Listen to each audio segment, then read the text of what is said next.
The gate slammed behind me with a sound I'll never forget. Metal on metal. Final. Like a judge's gavel made of iron. My mother didn't flinch. She stood beside my brother, hands folded, eyes dry. "One life pays for another," she said calmly, as if she were explaining a rule everyone already knew. My brother smiled. Not big. Not cruel. Worse, satisfied. "You owe it," he added. "My name is Elena Whitaker, I'm 16. And if you think you know how this ends, stay tuned." They said I caused my sister-in-law's miscarriage. Said I stressed her. Said I pushed her. Said my attitude did it. No proof. Just tears, whispers, and a family that needed someone to punish so their grief could breathe. The judge called it protective custody. 3 years in a juvenile correctional facility. 3 years for something my body, my hands, my life never did. I refused every visit. Every letter. I learned how silence could be armor. How doors could teach you patience. How fluorescent lights make everyone look guilty. On my last night inside, I found the old mirror in the bathroom, cracked down the middle. I barely recognized the girl staring back. Thinner. Quieter. Awake. Release morning came without ceremony. No hugs. No apologies. Just the gate opening again. And as I stepped out into the cold air, I realized something terrifying and beautiful at the same time. The balance they thought they'd settled was only waiting. Freedom didn't feel like freedom. It smelled like wet asphalt and cheap coffee from the guard's cup. My clothes felt wrong on my skin. Too soft, like they belonged to someone who hadn't learned how to sleep with one eye open. The gate closed behind me again, but this time I was on the outside holding a plastic bag with my name written in black marker. No one came. I walked to the bus stop alone. Step felt borrowed. The world kept moving like nothing had happened. Cars honking, a woman arguing into her phone, a kid dropping a skateboard and swearing. Ordinary sounds. I hadn't realized how loud normal life was. At home the front door was new. Fresh paint. Different lock. I stood there longer than I needed to, staring at my reflection in the glass. The mirror again. Still cracked, just invisible. My mother opened the door halfway. Her eyes widened, then narrowed. "You're early," she said, like I'd missed an appointment. My brother didn't stand up from the couch. He just looked me over, slow like inventory. 3 years changes people, he said. I nodded.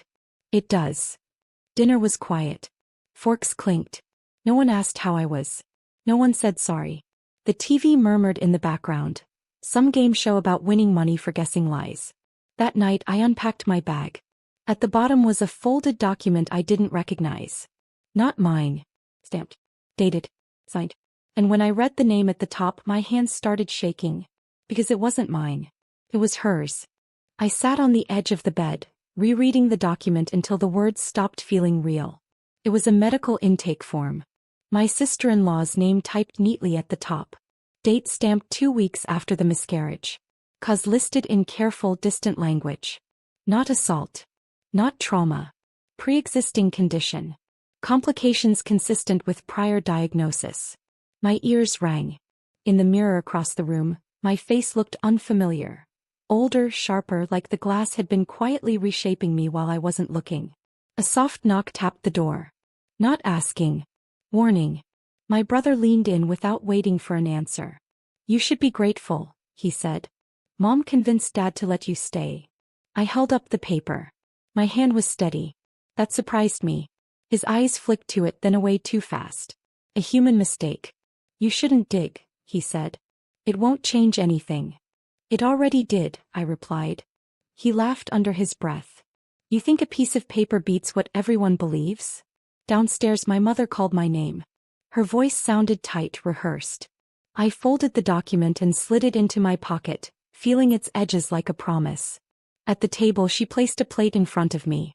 Same chair. Same light overhead, flickering then steady. We all paid a price, she said. Let it rest. I looked at her hands. No tremor. No doubt. What if I didn't? I asked.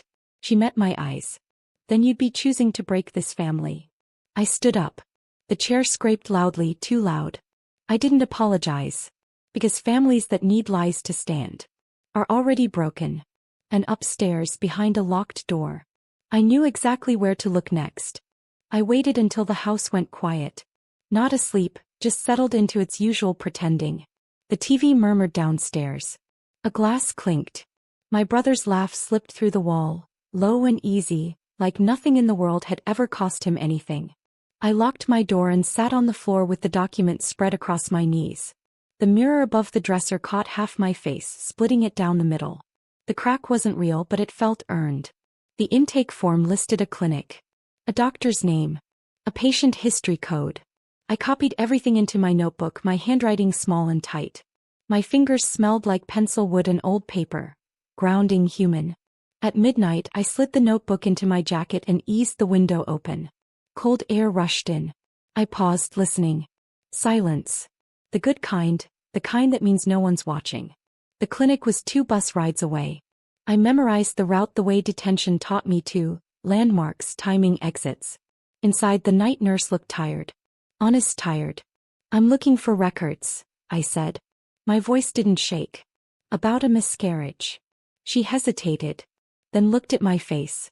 Then the paper. You can't access patient files, she said softly. I know, I said. But I was blamed for it. That did it. Her mouth tightened. She turned the screen so I could see just for a second. 1 second was enough. The condition predated me. Predated the argument they'd described in court. Predated the lie. As I stepped back into the cold, my phone buzzed. A message from my mother. Don't do this, Elena. I looked up at the clinic's lit window, steady, bright. Too late. Because the balance doesn't shift all at once. Tips, quietly until gravity takes over. I got home just before dawn. The front door sighed when I closed it, like it was tired of keeping secrets. I stood there for a moment, shoes in my hand, listening. The house was asleep or pretending to be. I slipped into my room and hid the notebook behind the mirror, wedged where the wall met the frame. The crack felt like a mouth that knew how to keep quiet. At breakfast, my mother watched me too closely. You look thin, she said. Not worried. Sussing. I learned how to be invisible, I replied and stirred my cereal until it went soggy. My brother smirked. Don't start, he said. You're home. That's enough. After they left, I made copies. Clinic codes. Dates. Screenshots I'd memorized and rewritten from memory. I mailed 1 packet to a legal aid office that worked with minors. Another went to a journalist who covered family court failures. I didn't sign my name. I didn't have to. Truth has fingerprints. That afternoon, a voicemail came in, unknown number. A woman's voice, careful and kind. We received your materials, she said. Can you talk? I sat on my bed staring at the mirror. My reflection looked steadier. Yes, I said. I can. That night, my mother stood in my doorway. No knocking.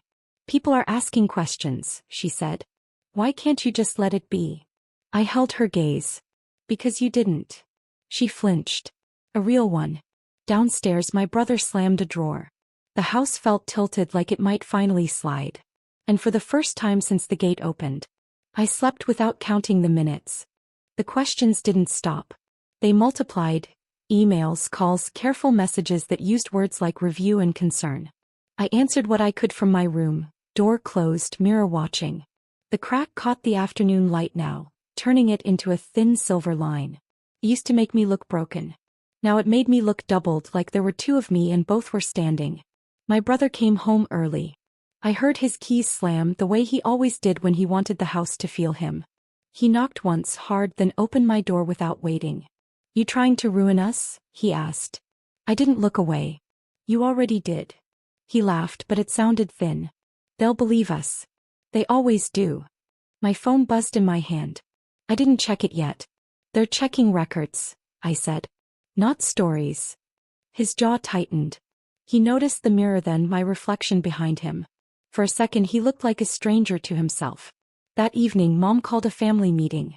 The table felt smaller.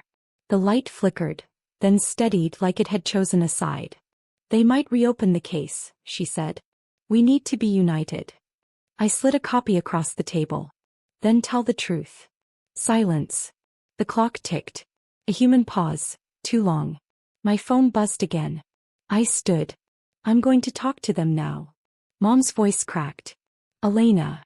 I reached the door and turned back once. I already did my time.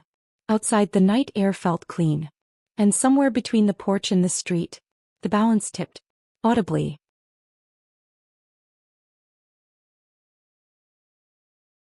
They interviewed me the next afternoon. Not at the house. Not at the station. A quiet office with a plant that looked half dead and a window that didn't open all the way. I notice details like that now. Survival teaches you what matters. The woman across from me spoke gently. She let silences stretch. She didn't rush to fill them the way my family always had. When I finished, she asked one question, soft, careful. Why didn't you say this sooner? I thought of the gate. The mirror. The way doors close when you're labeled. Because no one asked, I said. When I got home, my brother was pacing. My mother sat stiffly on the couch, hands folded like before, but this time they were shaking. They reopened it. My brother snapped. They're talking about perjury. I took off my jacket slowly. You said I owed. He stepped closer. You still do. The light flickered. Then steadied. No, I said. You did. My phone buzzed. One message. They confirmed the records. I felt something loosen in my chest, not joy, release. Mom stood up. We can explain, she said to no one in particular. I picked up my bag. I already did. At the door I paused. The mirror by the hallway caught me whole this time. No split. Just me. Behind me someone started to cry. I didn't turn around. Because the balance doesn't crash loudly. It settles. Right where it belongs.